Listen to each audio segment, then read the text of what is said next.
Hey, what's up, guys? It's In Square Sports coming back with another video. Today, we're going to be talking about some NFL overrated and underrated players. We have a lot more probably underrated than overrated, but we'll definitely try to get some overrated players too. Um, so basically, these are just players that, like underrated players, would be players that people aren't giving enough hype that we think are actually going to be really good this year, that are going to kind of fly under the radar, but are going to be really good. And overrated would be players that are getting a ton of hype that we don't think actually will be as good as people say they will. So, Nick, give me your first underrated player that you have. Just to clarify, I think overrated, underrated is sometimes get a misconception. Is that we say overrated does not mean they're bad. It just means Yes. they're not as good Yeah, that's true.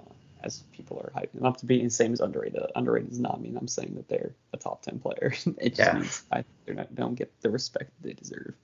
That being said, I want to start off with one, and it's Robert Woods, the Rams wide receiver. Now he's really their wide receiver one, right along Cooper Kupp, who's their slot receiver. But now that Sammy Watkins is gone for 2 years now, and Cooks is officially gone, he's their number one. In their last two seasons, he's had a combined 2,300 yards in 8 touchdowns, and he's caught an average of 88 balls. And I don't think people really think of him whenever they think of underrated wide receiver. On top of this all, he has 100 and at least 100 rushing yards in the last 2 seasons with the Rams, and a rushing touchdown each with the Rams. So he has almost 1,300 yards both seasons, and that's pretty good.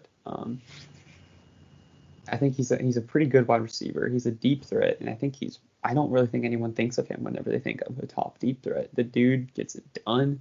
He's fast. He's perfect for their offense, and he stays healthy most of the season. Last 2 seasons, he's played 16 games and 15 games. Every season but one season, he has started in 10 games at least, and has played in at least 12 games each season. So I'm a big fan of him. It's interesting to see how he'll be next year, just because there's going to be a lack of weapons around, so he's going to have to show up every single game. But I'd almost trust him in fantasy-wise. He is a guy that you can get in like the 5th or 6th round, probably 7th round, and I think he'd be pretty good. Nick, what are your thoughts on that? Yeah, I agree. A little bit, because I had Robert Woods last year for fantasy, and he didn't do that great for me, to be honest. He had a couple good weeks, but he wasn't always that great. But maybe this year, without Brandon Cooks and having kind of him and Cooper Kupp kind of sharing, just being the top two, he'll probably step up. But then again, you have a situation like the Steelers did last year with Juju kind of stepping into the number one role. I mean, I know they didn't really have a receiver as good as Cooper Kupp for a number two receiver. So maybe that'll be different because they have two guys. But, I mean, yeah, I could see him as underrated. He would, like you said, he's not a guy that comes to mind when you first think of that. But I guess if you really try to think, he could be underrated. I wouldn't say for sure. Like, I wouldn't have come up with that, but I see what you're saying, I guess. Okay. Do you have any other? Yeah, so my first underrated player, I think, and I don't even know if he's that underrated, but I just don't think people are talking about him that much, would be Terry McLaurin, a receiver from the Redskins, because he has had a good career so far. He's been the Redskins' number one receiver right out of the gate. And the Redskins are just bad. Like, they just don't have anything other than really him. And when you think of their offense, you think of bad, and then you think of, oh, they have Terry McLaurin, who's pretty good. But because he's in such a bad organization, I feel like people don't really look at him as a really good receiver. But I think he could be, like you said, I know not all underrated players are top 10 players, but I think this guy could eventually be a top 10 receiver pretty quickly. And he just he still might not have the quarterback play that he needs to really have success. But, if he's really a top 10 receiver, then he'll make it work with whoever he has at quarterback, which he did really last year. Like he had a terrible quarterback combination last year with players, but he still played really well, and I think he's gonna be even better this year. Yeah, he's a rookie, so I mean, him for a rookie exploding and consistently playing was pretty good. Yeah. It's 58 catches and 920 yards with 7 touchdowns. It's a pretty good season for rookie. I know he was right there competing for like the rookie of the year, offensive rookie of the year. Yeah. He was one of the best rookie wide receivers last year. So yeah, I'd agree with that for sure.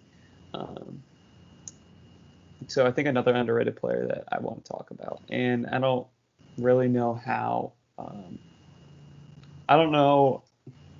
I feel like it's common, or a lot more common now than it was a year or two ago, to say he is underrated, but I still don't feel like he gets the credit that he deserves.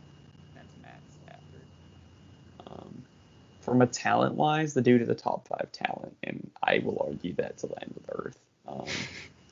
He has pretty much been healthy his whole career, except last year he played in half his games. But even then, every year we have seen him consistently play well. And there's a video that I love on YouTube, and it's literally a Matthew Stafford. Matthew Stafford plays that if like ESPN saw Patrick Mahomes do, they would go ballistic with. And he's throwing the exact same balls that Mahomes or anyone else, Rodgers and all those guys throw.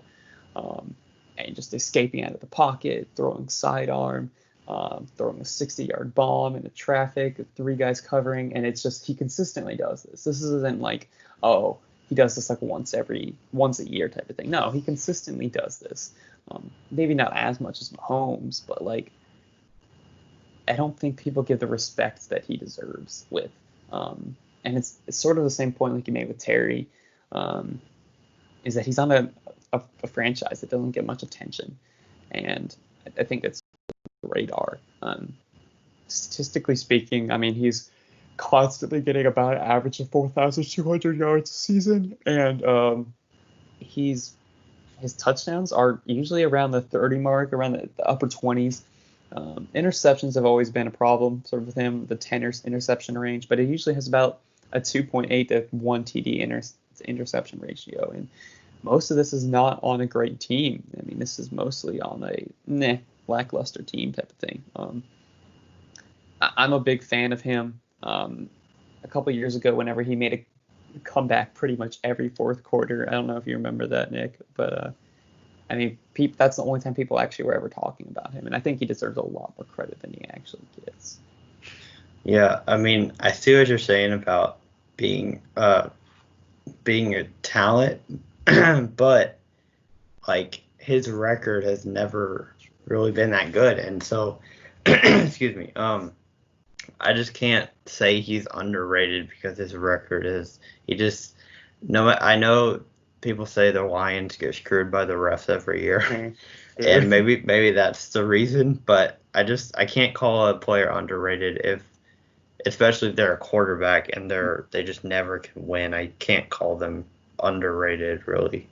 I mean, I get he has a bunch of talent, and I see why you called him underrated, because at first thought I probably would call him underrated as well, just because he's really talented.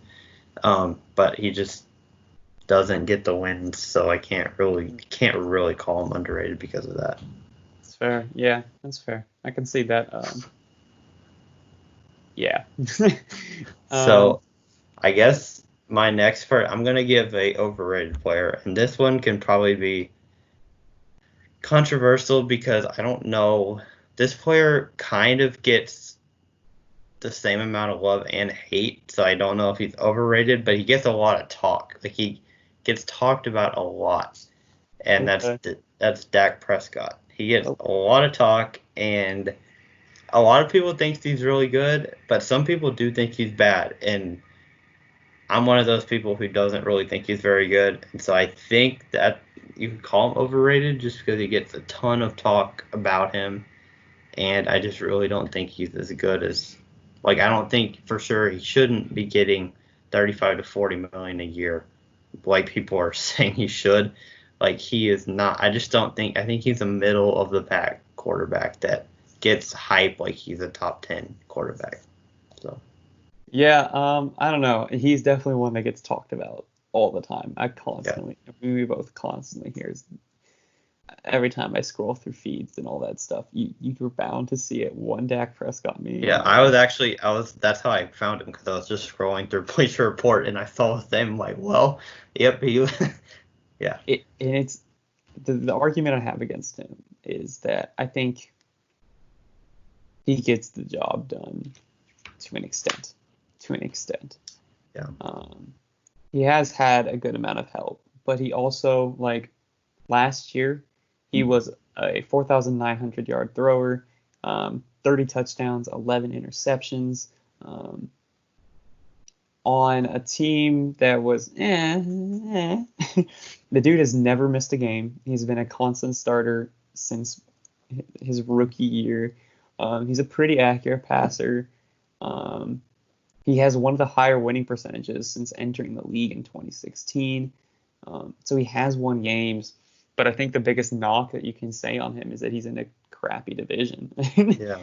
And it's really hard because I'm a fan of him, but it's the same time I'm not paying him.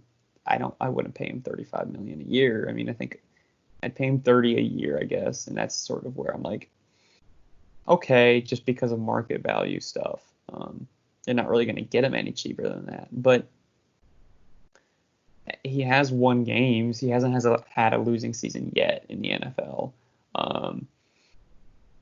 He's not always showing up in big games. It's so in the middle, and I think, to your point, it's hard to really determine if he's overrated or underrated. He's just talked about way too much. And I think a good portion of why he's talked too much is because no one really knows what to think of him. And he's right there. He's that awkward position where it's like he's not elevating my team, but he's not hurting my team, and he still is better than half the QBs in the league. It's sort of hard to really narrow him down. And he's also young. I mean, he's 26 still. I mean, that's at least 12, 13 more years of a quarterback play right there. And you have somebody that can play quarterback on the Cowboys. It's sort of hard to determine, should I take him or should I not?